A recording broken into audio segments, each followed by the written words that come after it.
Hi everyone, my name is John Lee Grenfell and welcome to my lecture on habitability and atmospheric biosignatures in an exoplanetary context. I work at the German Aerospace Center in Berlin.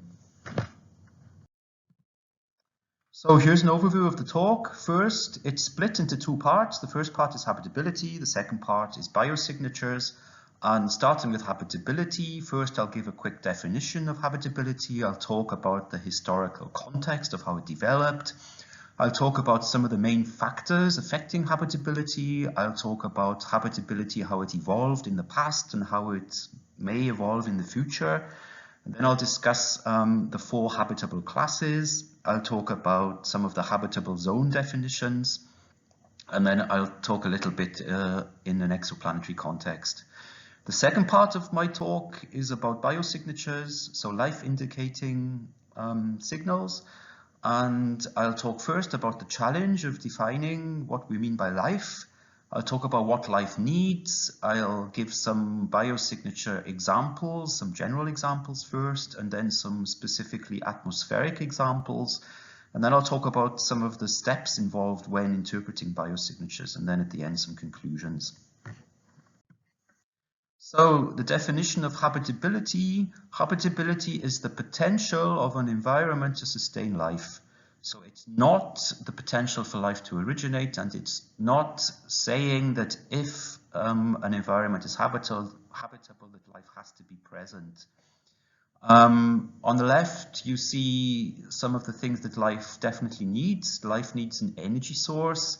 Life needs complex molecular chains involving, for example, carbon. Life needs nutrients to support it, and very importantly, life as we know it needs liquid water. Liquid water is the key factor. So if you look at the diagram on the right, this is the water phase diagram, and you see the blue part. So at the bottom on the x-axis is temperature, and on the y-axis is pressure. In the blue part, you see the different types of solid ices, all the different ices, 1, 2, 3, 4, etc. The green part is liquid water and the orange part is water vapor. And you see some important data points on the diagram. At the bottom in black, you see the triple point where the solid, liquid and vapor exist together. And that occurs, if you look at the pressure scale, around a few millibar, which is like similar to the Mars surface. You see in red the freezing point at 1 atmosphere, the boiling point at 1 atmosphere. And further up on the right, you see the critical point in black, which is the point above which liquid and vapor don't exist. They exist instead at these high extreme conditions as a supercritical phenomenon. So here's a brief historical context of habitability. So the concept is not particularly new. So William Whewell in 1853 talked about the temperate zone around a star, and then really things took off in the 1950s. Shapley talked about the water belt, Struckold talked about the ecosphere. An important term, the habitable zone, was introduced by Huang in 1960. And then in 1964, Dole started talking about the so-called complex life habitable zone, which is the area around a star for which the surface temperature can be in the range 0 to 30 degrees centigrade. And then in terms of like model calculations, William Hart in 1979 calculated the habitable zone. So he calculated 0.95 to 1.01 AU. AU stands for astronomical unit, and it's like 1 AU is the distance of the Earth to the Sun. So quite a thin habitable zone. In 1988, Jim Casting started talking about climate feedbacks like the carbonate-silicate cycle, which can stabilize climate and lead to a widening in the habitable zone if you include them in your model. And then in 93, there was like this cornerstone paper by Jim Casting where he considered like the Earth around different stars and how the climate would look. And modern models are very complex. They can be 1D or 3D general circulation models. They have complex climate feedbacks. They include interactive chemistry, the effects of clouds, and even atmospheric oceanic coupling effects. So factors affecting habitability, in the diagram at the top left, you can see a planet with an atmosphere, and the white ring, the orbit, is an important factor, of course. A stands for planet-star distance, E is eccentricity, and I is inclination of the orbit. In the orange, about the star, of course, the metallicity of the star, the system age is important, the luminosity of the star, and the energy coming into the planet's atmosphere. In the atmosphere, in blue, you see important, of course, is the mass and the composition of the atmosphere. The atmosphere is formed by outgassing from volcanoes, and it's removed by ingassing and surface removal processes. And in red, you see the factors affecting the planetary orbit, like the rotation rate, or properties of the planet, like the radius, the mass, and the obliquity, and the continents, etc. In the bottom right plot, you see the red line is an atmospheric profile, and you see some of the processes affecting habitability. So oceans, continents. On the left, you see volcanic outgassing. In the atmosphere, you see the effects of clouds. On the right-hand side, the big yellow lines show energy coming in from the star and radiative transfer processes. On the left-hand side, you see the effects of atmospheric chemistry, like greenhouse gases and the ozone layer. And in the top part of the plot, you see exogenic processes like impacts delivering material if they're small impacts, and removing material if they're large impacts, and the effects of escape, so gases being removed into space. In terms of the past evolution into habitability, what you see here are, so the three planets at the top are Proto-Venus, Proto-Earth, and Proto-Mars, when they were very hot in their early stages. And what you see is the development of the three planets.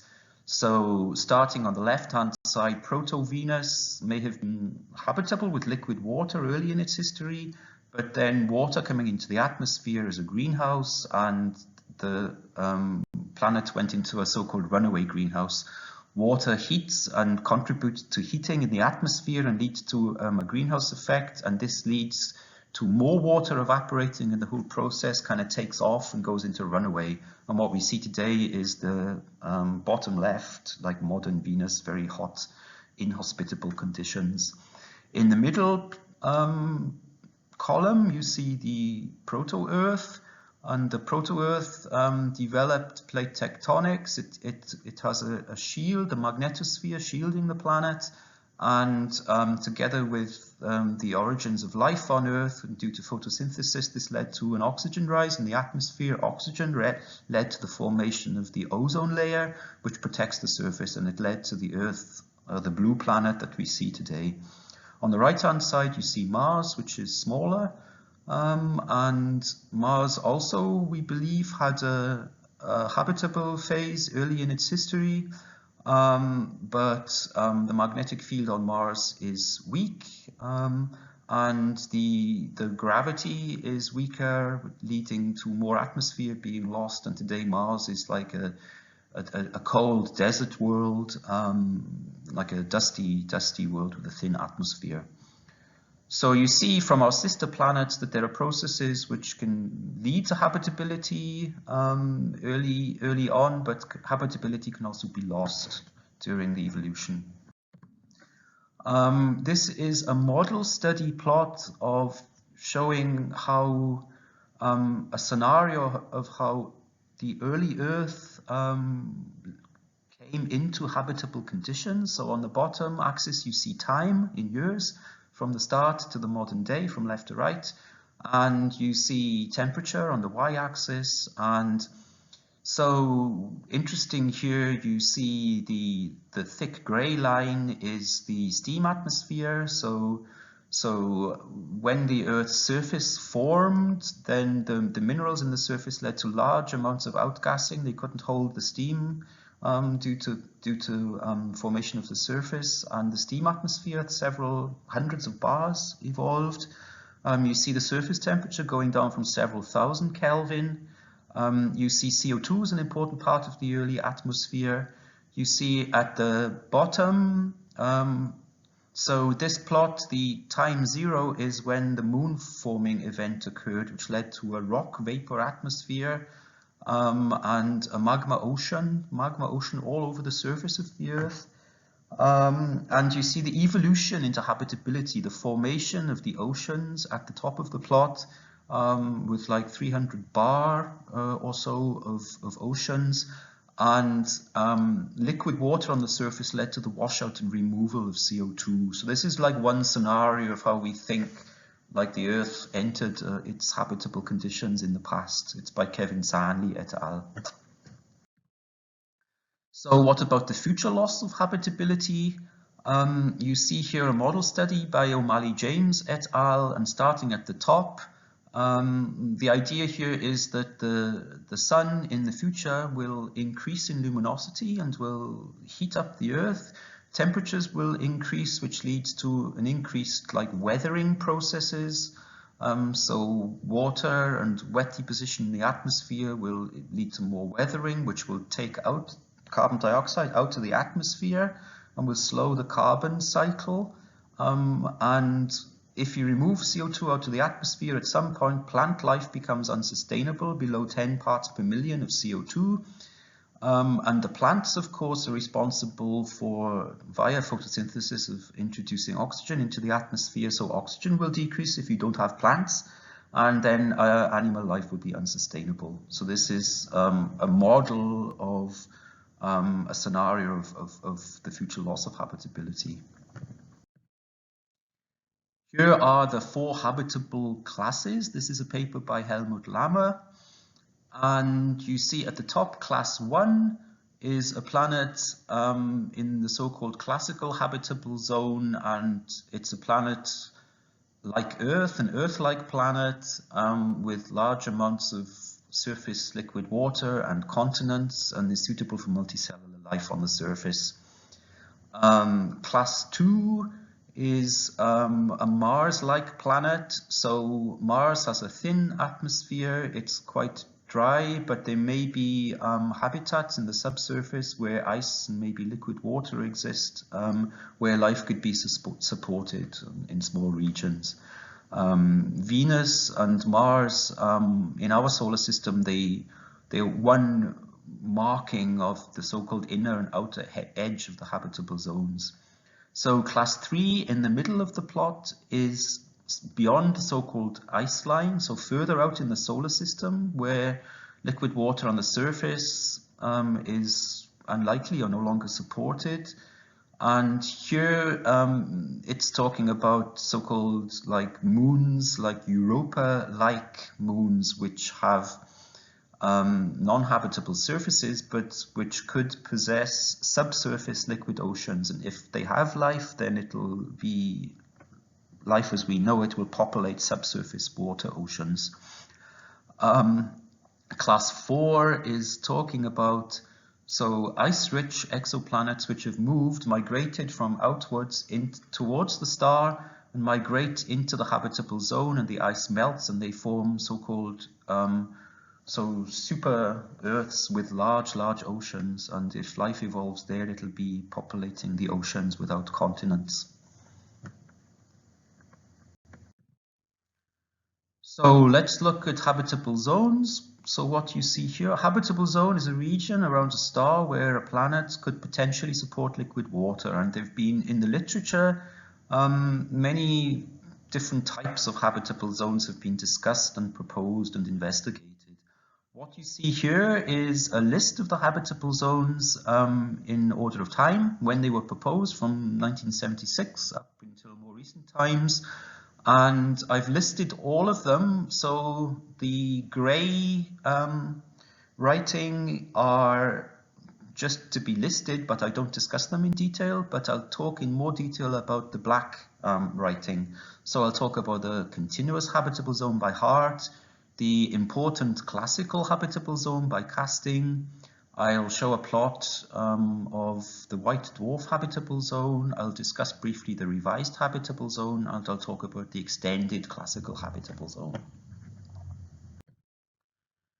So the continuously habitable zone by heart, you see here in the center is the star, and around the star you see the white lines are marking the boundaries of the habitable zone. So if you look at the top of the plot, you see a white arrow which says hard said at time t0, and so this is at the start, early on in the evolution of the planet-star system, and the smaller ring at the bottom is the inner habitable zone at time 0, t0 at the start, and the outer ring marked by the arrow is the outer habitable zone at the start. And then a little bit over to the right hand side you see a second arrow which says hard said at time t, and what you see here is that the two boundaries have moved outwards because the star during its evolution becomes more luminous and emits more energy. So you have this like the inner habitable zone, the outer habitable zone, and they move outwards with time. And at the bottom you see an arrow marked C hard said, and this is like the overlap region. So when the T0 habitable zone moves out to the T habitable zone, the C hard said is the area which is common to both, so it's in the overlapping region. And this is important because it's the region which is continuously habitable, so life has a longer time to develop, so it's important. So moving on to the classical habitable zone, what you see here on the x-axis is the distance in astronomical units. On the y-axis is the ratio of the mass of the star to the mass of the sun. And you see a grey band, and the grey band moves inwards as you move down and to the left. And this is because as the star gets smaller and less luminous, then in order to maintain liquid water, the habitable zone has to move inwards.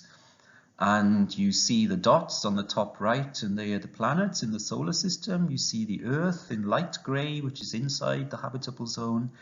The dotted line is the tidal lock radius, and this is the region inside which the planet is so close to the star that gravitational interactions are strong, which means that the planet always has a constant day side. It always shows the same face to the star as it goes around the star. So it's like the moon. We always see the same side of the moon.